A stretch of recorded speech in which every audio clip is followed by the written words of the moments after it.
fans, this is it. We have arrived here at the final day of the regular season in the WNBA, and we've been treated to a league record 282 regular season games so far.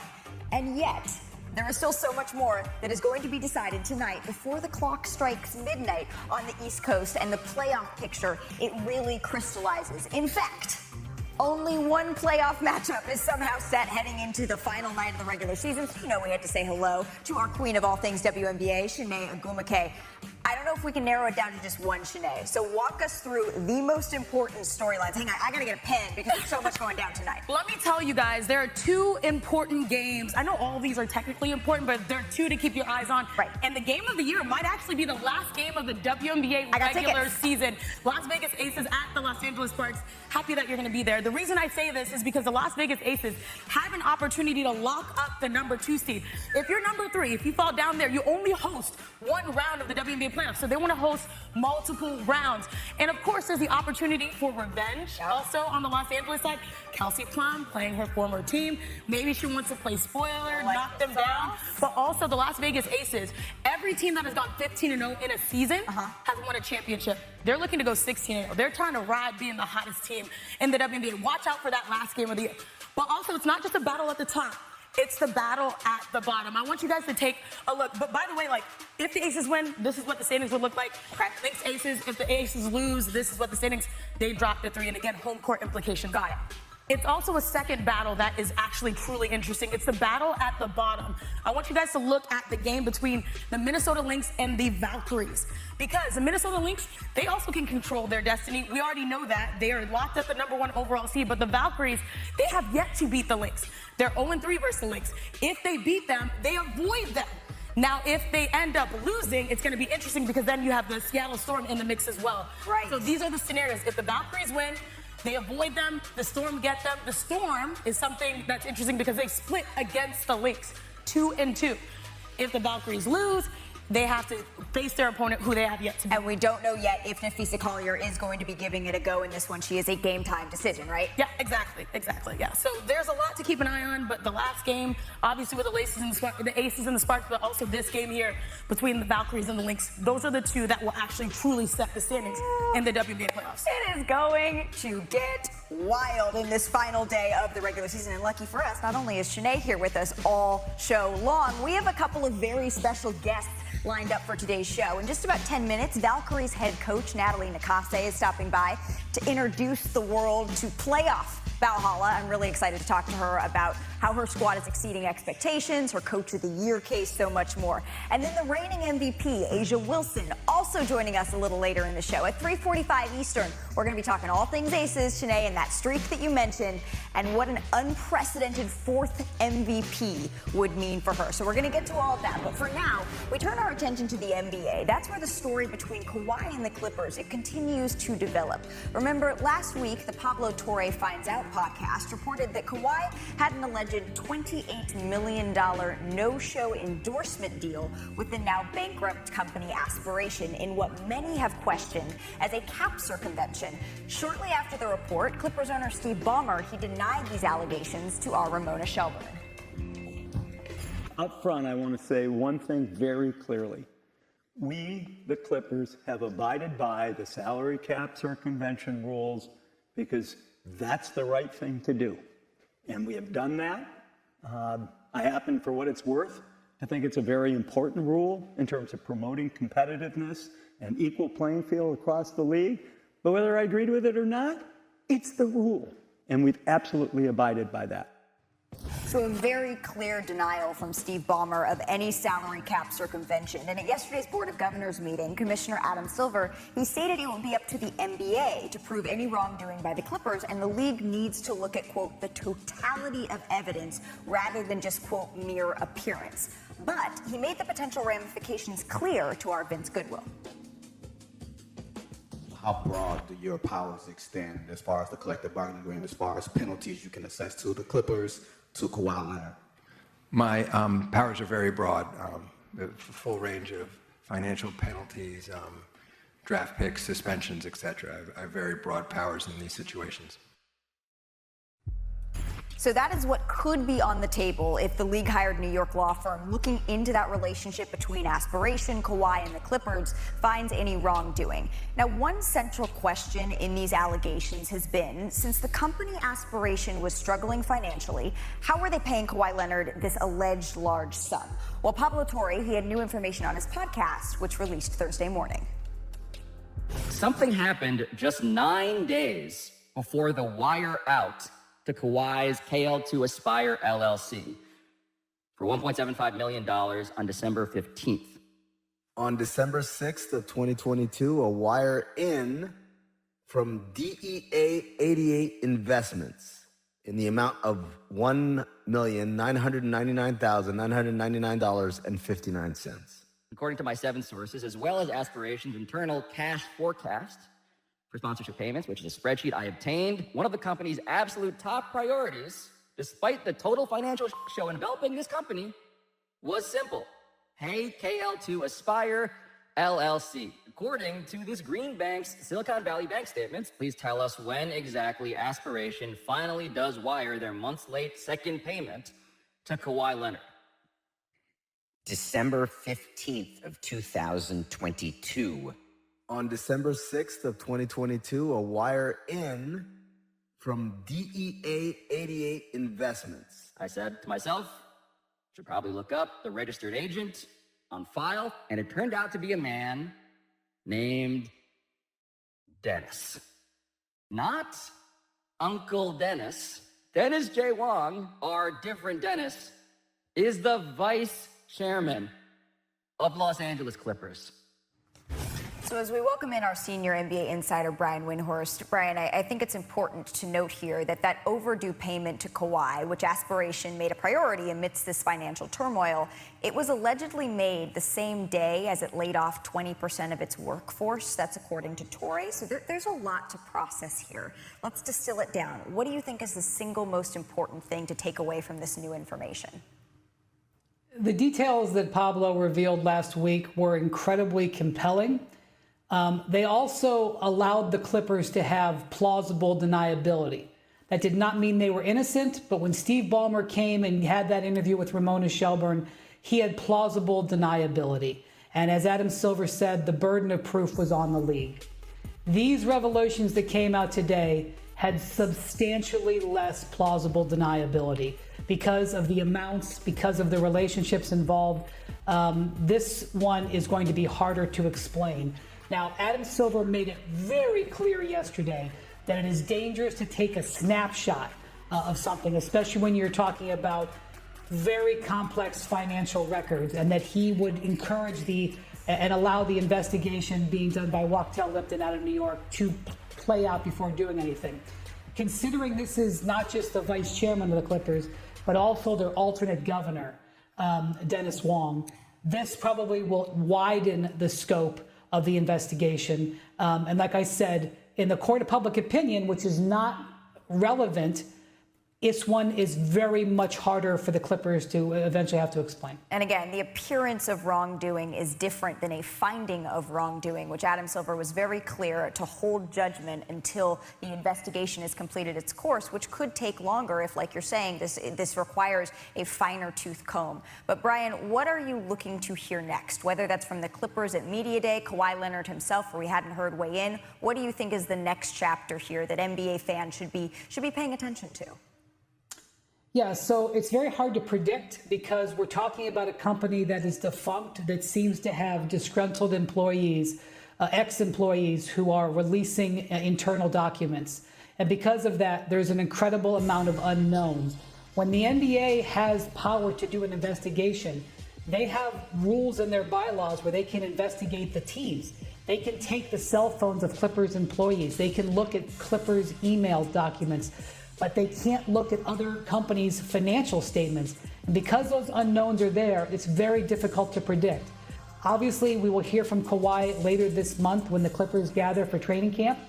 I would be very surprised if he comments on this, considering the various investigations going on, including federal investigations, of which this company Aspiration is involved in. And I also will say that this investigation, I think, will take a very long time to play out. but it's unpredictable what will happen next. Yeah, that's an important point, that this company is being investigated by the DOJ, and it's not just the NBA. There are other branches here that are going to need to play out as well. Brian, thank you so very much for that insight. We have a lot to get to on today's show, including Undefeated every time I make a move. Campaign for MVP. Yeah, you gotta put Asia Wilson in the conversation. Every time I breathe in, I'm about to give it in. She is the front runner for the MVP. Number one never lasts. Every time I come first, never last. what an interesting year it's been for the WNBA MVP race. Asia Wilson stormed back to become the -700 favorite. That's after being as long as 100-1 before the Aces' 15-game winning streak that'll be put to the test tonight. The odds say this isn't close, but voters I'm talking to say differently. Entering the final day of play, only the 1, 4, and 5 seeds have been clinched. That leaves 5 seeds up for grabs, hinging on the results of that Aces Valkyries games that are going down tonight. The Valkyries, they've already become the first WNBA expansion franchise to make the playoffs in its inaugural season. Tonight, we find out if they're going to be the 6th seed, which would be the case if they win, or if they drop to the 8th seed. So let's talk about it with the head coach of the Valkyries, Natalie Nakase. Natalie, thank you so much for stopping by the show. It's a busy day, so we appreciate the time. I'm not going to waste any of it. You led Golden State to an unprecedented successful first season for an expansion team. And I know you're not a fan of the term, so I'm just going to say the newest team to the party, the new kids on the block, as Chanae suggested. You're the first new team to make the playoffs. What does that say about your group? It says a lot about, I think, my coaching staff. Just at first, they are brilliant. They work extremely hard. They don't mind me texting them 2 o'clock, 3 o'clock in the morning. Their care factor for the players, I think they build a lot of trust early on, and I think that's why we're succeeding right now. See, Sinead doesn't mind when I text her at 2, 3 in the morning, but Richard Jefferson, sometimes he's like, yeah, that's my prime time. I can't do that. You did win 2 WNBA championships as an assistant coach for the Aces, 2022 and 2023. So what have you told your team about preparing for this first playoff run together? Yeah, the importance of preparation. I think preparation builds confidence, and I think right now, since we're unsure of where we would land, we could face 3 teams right now. So again, it kind of holds back on, my coaching staff. We're watching a ton of film right now. We have a ton of meetings, and we're just going to get them prepared as best as we can, because I think the main thing is they have rhythm, they have rest, and they are clear and focused on what our game plan is going to be. You have described the 6th player in a lot of ways as your home crowd, because the Valkyries made history on and off the court this season. All 22 home games, they were all sellouts. Shout out the Bay Area. And the team that is leading the league in attendance as well. So can you describe, for those of us who haven't yet been to Valhalla, what the atmosphere is like at these games? Well, for us, it's all love. We feel the love, we feel the crowd, we feel the cheers. But then for the opponents, it's hostile. It is hostile. It's volatile almost at times. They're screaming against them. The challenges are annoying. And so, yeah, they're right on. And again, credit to Jeff Smith, our president, and our ticket sales. Like, they've done an amazing job. What they've done, they're the ones setting records. We're just enjoying, obviously the love that they're showing us right now. Being from the Bay, watching these videos, it's given me goosebumps. I knew the Bay Area would show up for a WNBA team whenever that happened, but even this has exceeded my expectations. And you all have done that on the floor as well. So let's talk a little bit about one of your players, if we could, Veronica Burton, because she has really but the absence of Phil Thornton especially. She suffered that unfortunate season-ending injury in, late July. She has real buzz for most improved player. So what has impressed you the most about her game? Just her willingness to kind of be uncomfortable. I put her in so many spots of now you got to use your voice. Now you gotta, I call it, I'm a little bit more aggressive. I'm an MFer, I cuss at people, I yell at people. And she's like, you know what, coach, I'm going to stay true to myself. I'm a little bit more loving, caring, supportive. I build relationships based off of trust. And she goes, I'm going to lead the way I want to lead. And I said, hey, be you. And I think that's really the coolest thing is like V is unfazed. Whatever I throw at her, whatever I yell at her, whatever I demand for her and make her study and memorize, she's unfazed. And I think that's what you see in her game right now. See, that's what I am trying to gain through osmosis, the being unfazed part of it, because I think I'm a little bit more like you. I get a little bit wound up and then I end up being that person. So let's end here, Coach. Tonight, your Valkyries take on the Lynx. Major playoff seeding implications. I don't need to tell you that, but just to remind our viewers, with a win, you'd be 6th. A loss, your team drops to 8th, and you would start the playoffs in Minnesota against the top-seeded Lynx. So what's your mindset heading into this pivotal matchup? I know we're taking you away from the film right now. Yeah, you are right now. I could be in a meeting right now. But no, it's honestly getting rhythm and rest, like I said. I have to be mindful. You know, we play in less than 48 hours. We're going to play. We have 2 days rest. So I have to just be mindful of how, you know, I manage this game. We get great rhythm. Obviously, we're playing to win, like always. And just putting us in a confident spot, but also understanding, like, we've got to have, you know, be connected. We got to have each other's back. And then at the end of the day, walk away healthy. That's the big. Yep, absolutely. Knocking on some wood as we speak for that. Coach, thank you so much. Shout out the Bay Area. Good luck in the playoffs. We'll let you go and get to that meeting. We appreciate the time. Curry is the greatest shooter in the history of basketball. Are you the best point guard ever?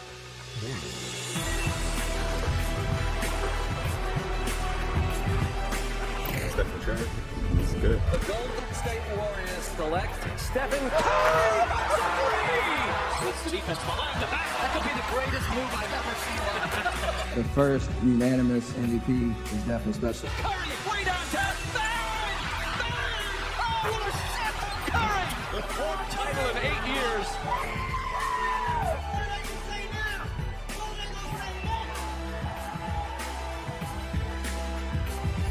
The greatest shooter in NBA history. He's having himself quite the summer here. He's taking a trip to China, U.S. Open. He's getting a highway exit named after him outside of Davis's college in North Carolina. I'm exiting Curry. And now, exactly, he's on a little media tour for his new book. Steph, he was on the Today Show yesterday, and he was discussing how he's extended his prime. And he said this, quote, "I'm going into year 17 and really have this belief that I can be at the top of my game again and win at the highest level."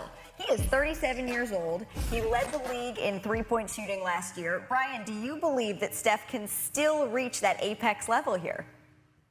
I do. I think he was fabulous last year. You know, he has been on the All-NBA team 11 straight times when he's been eligible. That 1 year where he had the injuries, only played 5 games.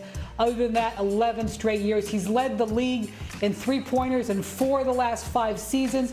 He actually had the second best free throw season of his career last year. His physical conditioning is excellent. Okay, he may not be in his prime anymore. No, the Warriors no longer have the best roster in the NBA, which they did throughout a big portion of his career. But I see no reason to believe Steph Curry is going to materially slow down anytime soon. And if I was a Warriors fan, I would be very excited by those comments. Very excited about those comments. A little concerned about the construction of your team. I think the biggest thing that will help Steph Curry is getting some help. Send the man some help. Now, we know that the big issue going into, I guess, the midway point for the Golden State Warriors was winning the non-Steph Curry minutes. Right. Add Jimmy Butler, and they started winning. Just a little bit of bad luck towards the end of the playoffs. But still, they need to find a third star so that he can really come. We know Draymond Green's there as a facilitator, but Jimmy Butler, Steph Curry, and someone.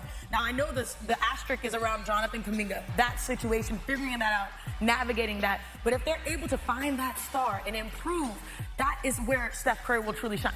He can do bad all by himself, but we want him to continue to elevate and, you know, play these meaningful games. And so that will take a team effort. Right. And when you look at the fact that it was Steph Curry who said after he won Finals MVP, who's that? Who's that? But I'm saying we already know. We already know about Steph. We already know about Steph. This is not an individual sport. This is not golf. This is not tennis.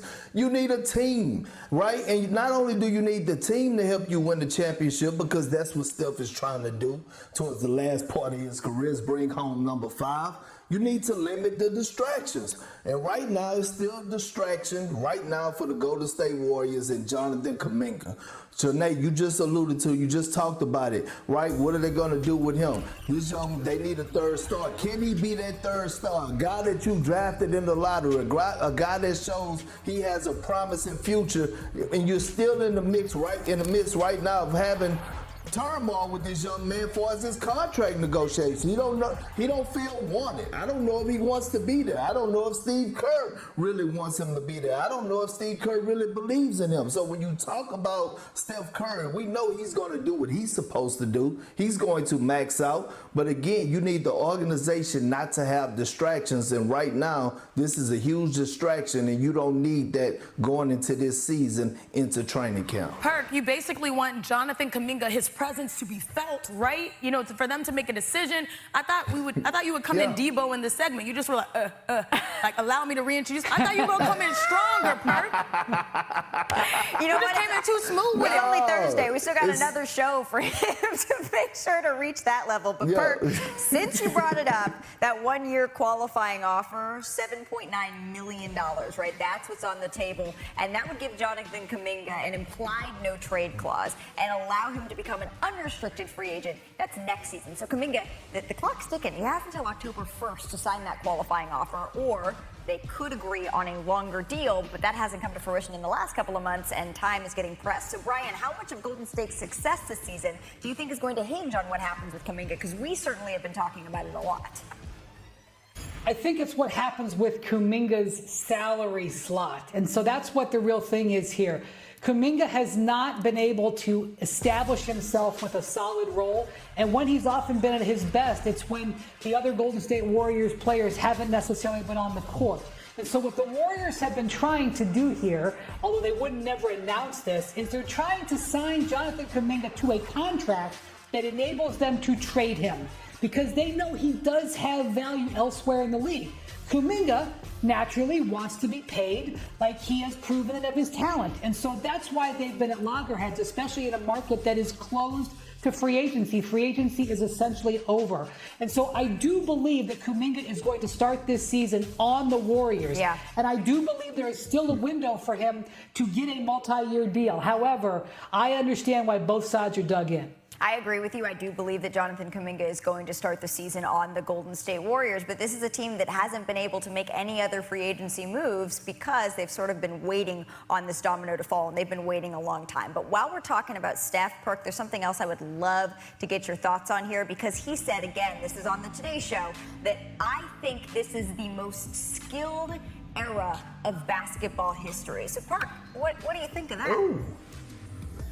Steph dropping a hot take. You know what I think of it. It's time for one of them. Perks, big list. Damn it, it's not your list. It's Big Perk's list. There's actually rules to this, okay? You will speak when spoken to.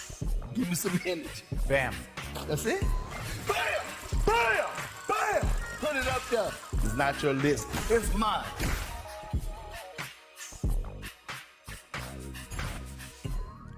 Today, you wanted Debo? Well, damn it, I'm going to give it to you right now. This my list, Pump. This my list, Pump. Big Perk's big list of best skills in the NBA right now. Wendy, Shanae, Malika, y'all know the routine. Damn it, you will speak when spoken to, and you will bring the energy that is needed. Otherwise, you would not be part of this segment again. Coming in at number 5. Bam! Put it up there.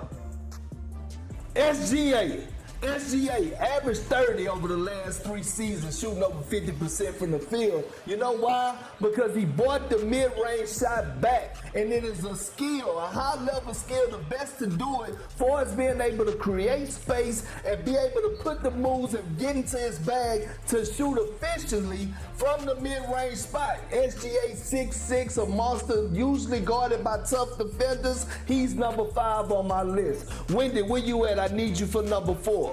Perk, I've been waiting all summer for this. Bam! I know you have. I know you have. Jokic, the big fella. One of the most, if not the most skilled big to ever play the game of basketball. You know why? It's not because of the feathery touch around the basket. It's because of the dimes he be dropping off. His passing. He is the best passing big man we've ever seen. Averaged a triple-double last year. You want the lobs? He got that. You want the no looks? You want the passes out of the dribble, handoff out of the post-ups? Jokic, the big fella, first team all whack body, is at number 4. Sinead, I'm coming to you. I need number 3 up here, girl. And Here I we need go. the Let me energy. warm myself up. Bam!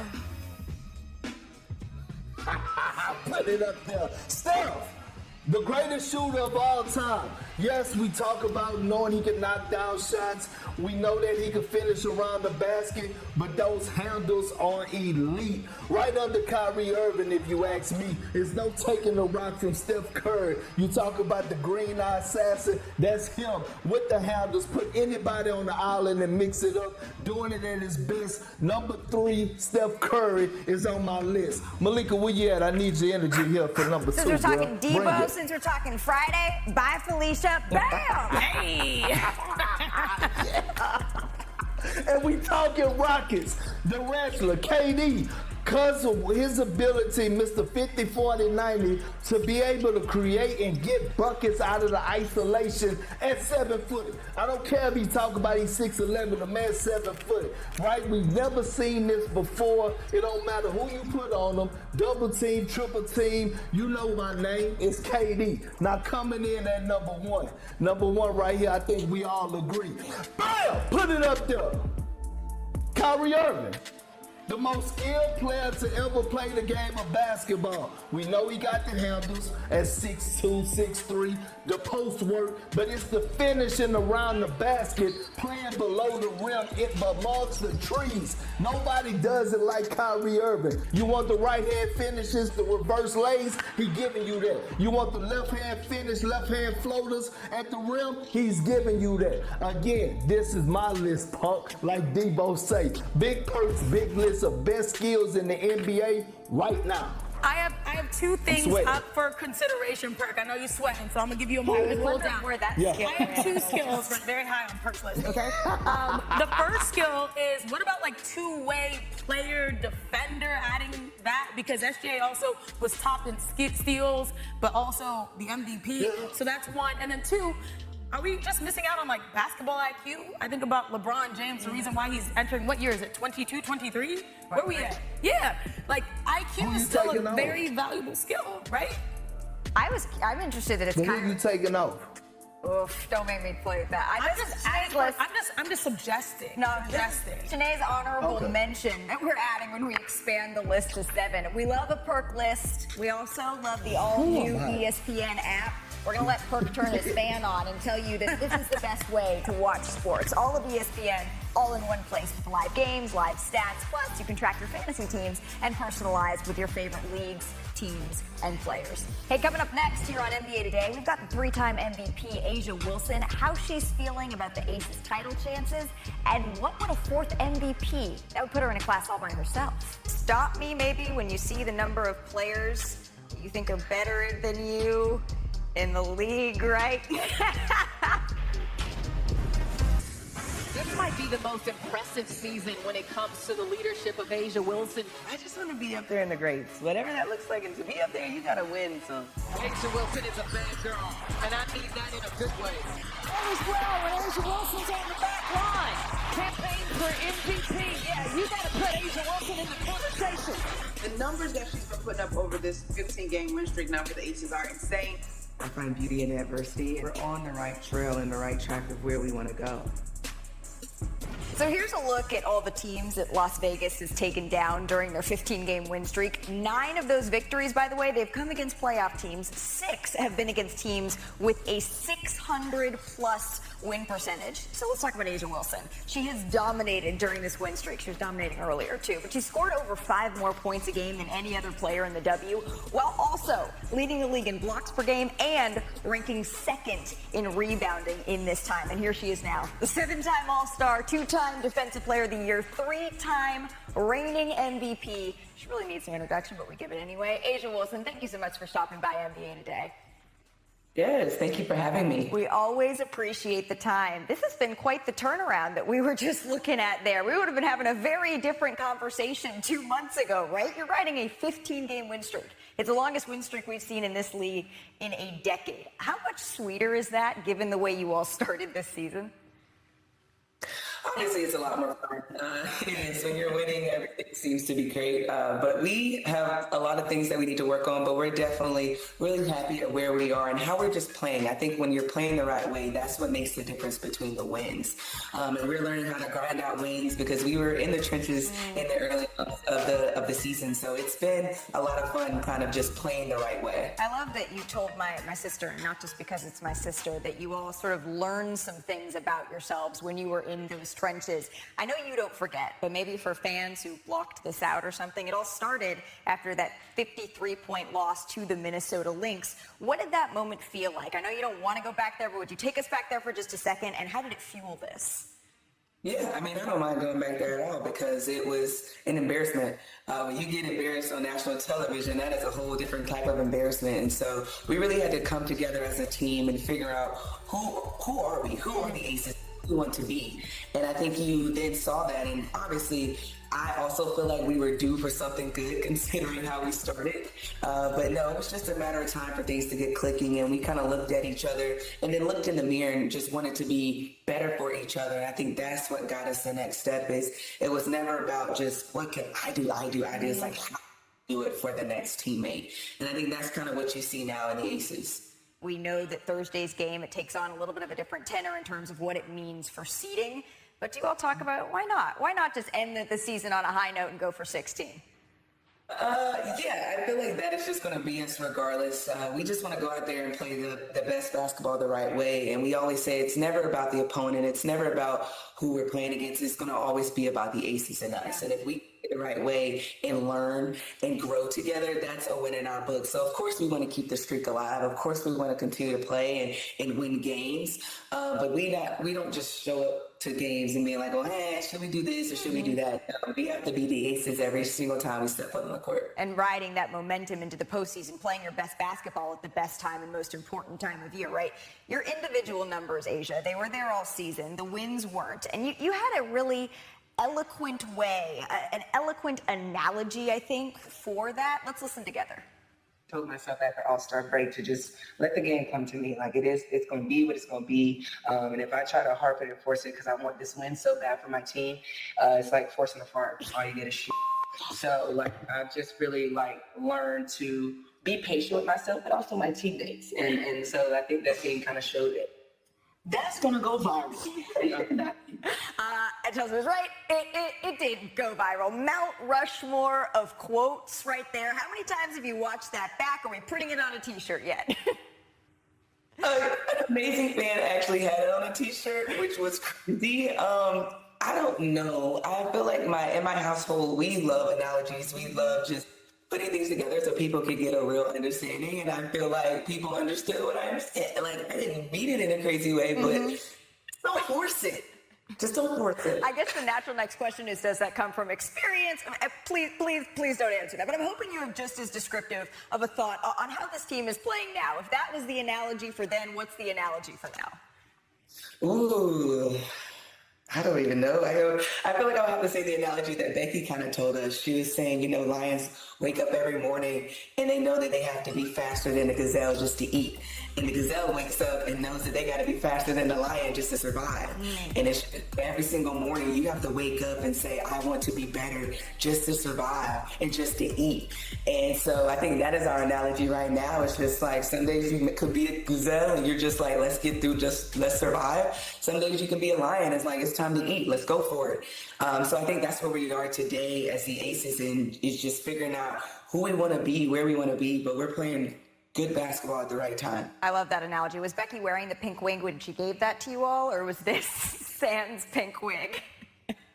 She took the pink wig off at that moment. The bob was eating, though. I have to say, Becky ate with the pink bob. I love that. That was was so good. But Asia, you've been a Lion really all season long. I know it's about the team, but when we as fans watch you play, it's hard not to just be enamored with that. It's why so many of us are fans of the game, right? And all of that, it leads to not only a playoff berth, but conversations once again, about the MVP, a fourth MVP for you, something that's never been done before. That's got to be kind of hard to square, right? How do you think about that? A fourth possible MVP?